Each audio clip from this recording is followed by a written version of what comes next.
karena di dalamnya ada kubur orang yang mulia. Siapa yang mulia? Adalah Sayyidina Muhammad sallallahu alaihi wasallam. Di dalam masjid ada kuburan. Kuburan siapa? Kuburan Nabi. Kalau ada orang yang bilang tak boleh solat di dalam masjid yang ada kuburan, maka berdosa dan masuk neraka semua orang yang berada di Madinah yang solat di Masjid Nabawi. Beribu orang solat di Masjid Nabawi itu setiap hari. Ribuan manusia. Di mana solat di Masjid Nabawi? Oh, Masjid Nabawi ada kubur? Ya, ada kubur Nabi. Oh, tak. Masjid Nabawi itu boleh solat di masjid yang ada kuburan, karena itu kuburan Nabi. Tunggu, di Masjid Nabawi itu bukan kuburan Nabi saja. Ada kuburan Umar, ada kuburan Abu Bakar Siddiq. Makanya kalau ada orang yang mengatakan tak diterima solatnya kalau dia solat di masjid yang ada kuburan, maka pemikirannya masih batil namanya. Bukan itu maksud hadis. Hadis menjelaskan jangan kalian jadikan kubur Nabi kalian masjid. Maksudnya apa? Sujud ke kuburan itu yang tak boleh. Ini kuburan di depan ni, sujud ke atas kuburan itu haram. Tapi kalau solat di masjid yang ada kuburan boleh.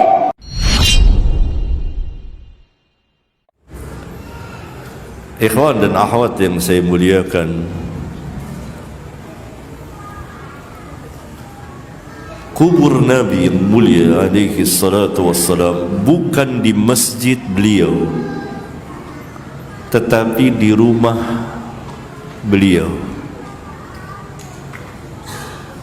Kenapa?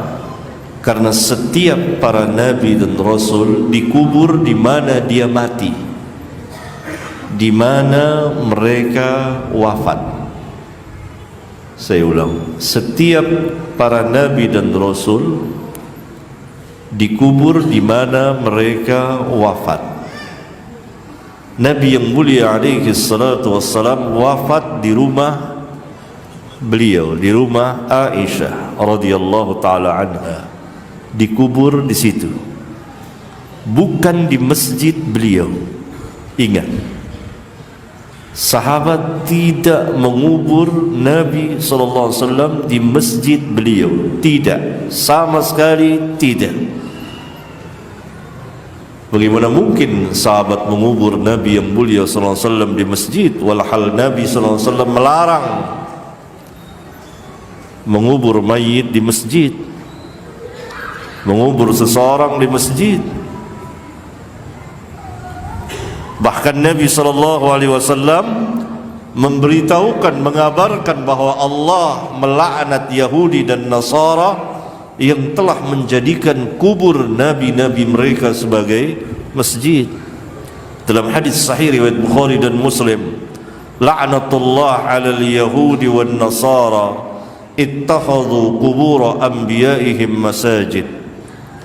Laknat Allah, yakni Allah melaknat atau merupakan doa beliau, semoga laknat Allah kepada al-Yahud wan Nasara yang telah menjadikan kubur nabi-nabi mereka sebagai masjid-masjid. Tidak mungkin. Dan karena beliau mengulang-ulang itu, maka kubur beliau disembunyikan, tidak dinyatakan, tertutup di rumah Aisyah.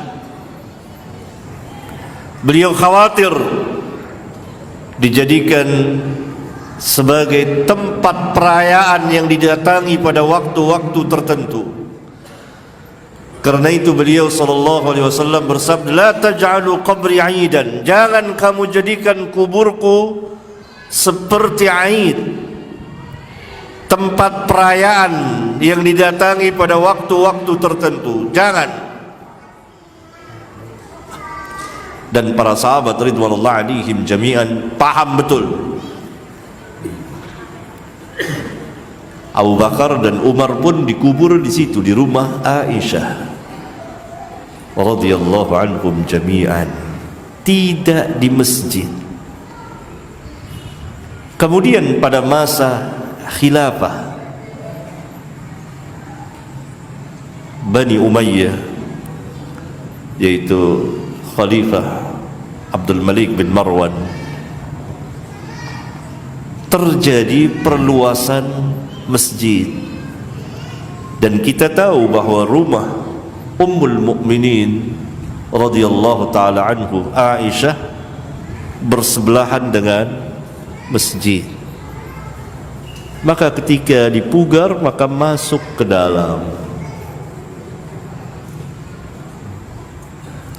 Dan itu pun telah ditutup, dijaga, dibatasi, sehingga tidak menghadap ke kiblat orang. Itu. Jadi asalnya tidak.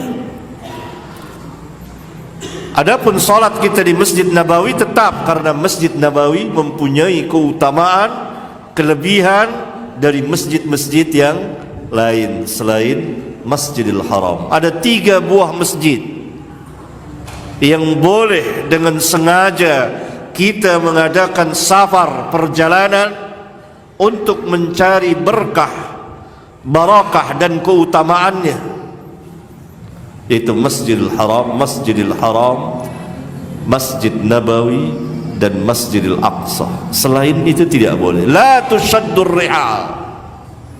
Jangan kamu ikatkan kendaraan. Maknanya jangan kamu berangkat dengan sengaja. Safar, kalau sekarang ini pakai bahasa kita, tur ziarah kubur, dari satu kota ke kota yang lain. Safar ini dilarang oleh Nabi SAW. La tushaddur rihal illa ila 3 masajid, kecuali kepada 3 buah masjid.